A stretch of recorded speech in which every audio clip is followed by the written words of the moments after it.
According to the code, there's already one world government. It's called the system of white supremacy. So that takes care of that. Okay. That's not in the making. That's already established. Otherwise, we would be having this conversation. Okay. Now, what is the move that government, see, in other words, when you start talking about race, first thing you do is erase all the lines on the maps because they mean absolutely nothing, because that's what the racists do. They make maps. They tell people that this is Namibia, that this is Botswana, that this is Zimbabwe, that this is Tunisia, that this is England, that this is Belgium. But that's for people who are just looking at pieces of paper, who they teach. But in the mind of a racist, there are no lines anywhere on a map. They just deal with people based on the color of the people. That's all they pay attention to. Maps don't mean anything to them. It is what is going on in their heads. That's why they go anywhere and do anything that they please. Maps are made for the victims to study and try to figure out who's who and what's what and what type of title they have and all of this. The racists just want to know one thing. Where are the people and what color are they? Because if they're dark skinned, if they're people that I classify as non-white, as a racist, I'm going to boot them around. And that's how I do business. It's real simple. I don't make things complicated for myself. That's the way a racist talks and thinks when they're among themselves. And so that's on a global scale. It's not just... They always, not only global, but universal. Universally, yeah. Because they'll take in Jupiter and Venus and Mars and everything else. In other words, everybody who is non-white has a place. Like they'll tell black people, your place is Africa. Sometimes they'll even say, go back to Africa, as if that means anything, because they run that too. Doesn't mean anything. They run everything. That's what white supremacy means. 24/7, everything, everywhere, everybody who is non-white. Now, they get in disputes like any organized criminals do among themselves, but they settle it among themselves. They kill each other. They kill each other sometimes on a wholesale basis, but not enough that it hurts the business of the system of white supremacy itself. It never touches the infrastructure. See, because they always put the business ahead of everything. Personalities, likes and dislikes and all like that. That's why after the smoke clears, when they fight among themselves, they shake hands. They have no problem with that. Black people have a serious problem with that among themselves.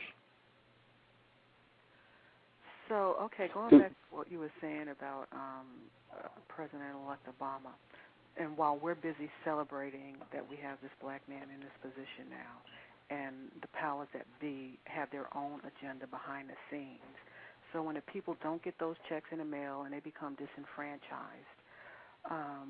what is the plan then? The plan is the same plan they had before. Like Mr. Obama is not the president.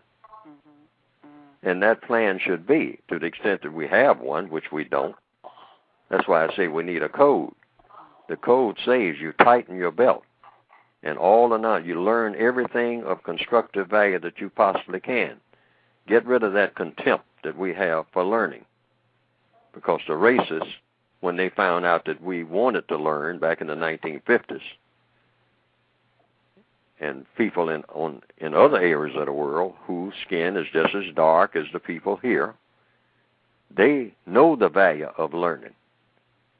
They have to pay to go to school, the little dirt road school. I mean, the little dirt floor school that's 8 miles away.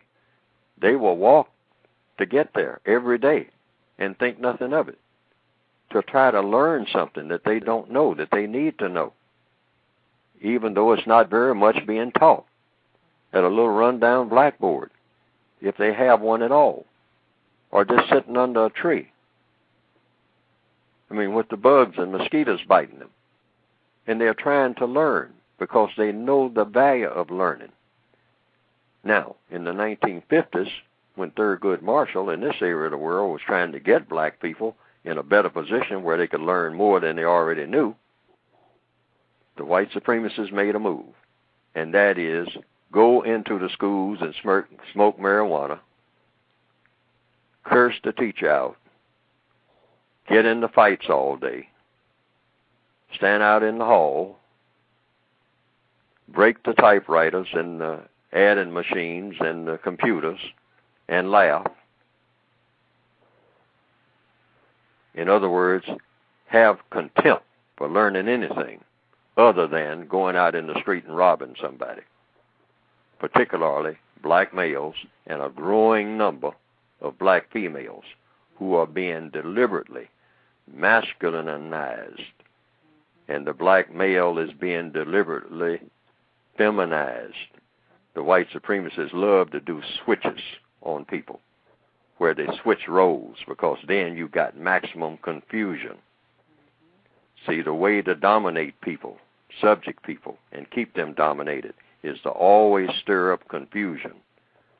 So when you start talking about the eighth area of activity, like sex, what better way to confuse sex than to have females start thinking that they are males, and males start thinking that they are females, and dressing and acting accordingly.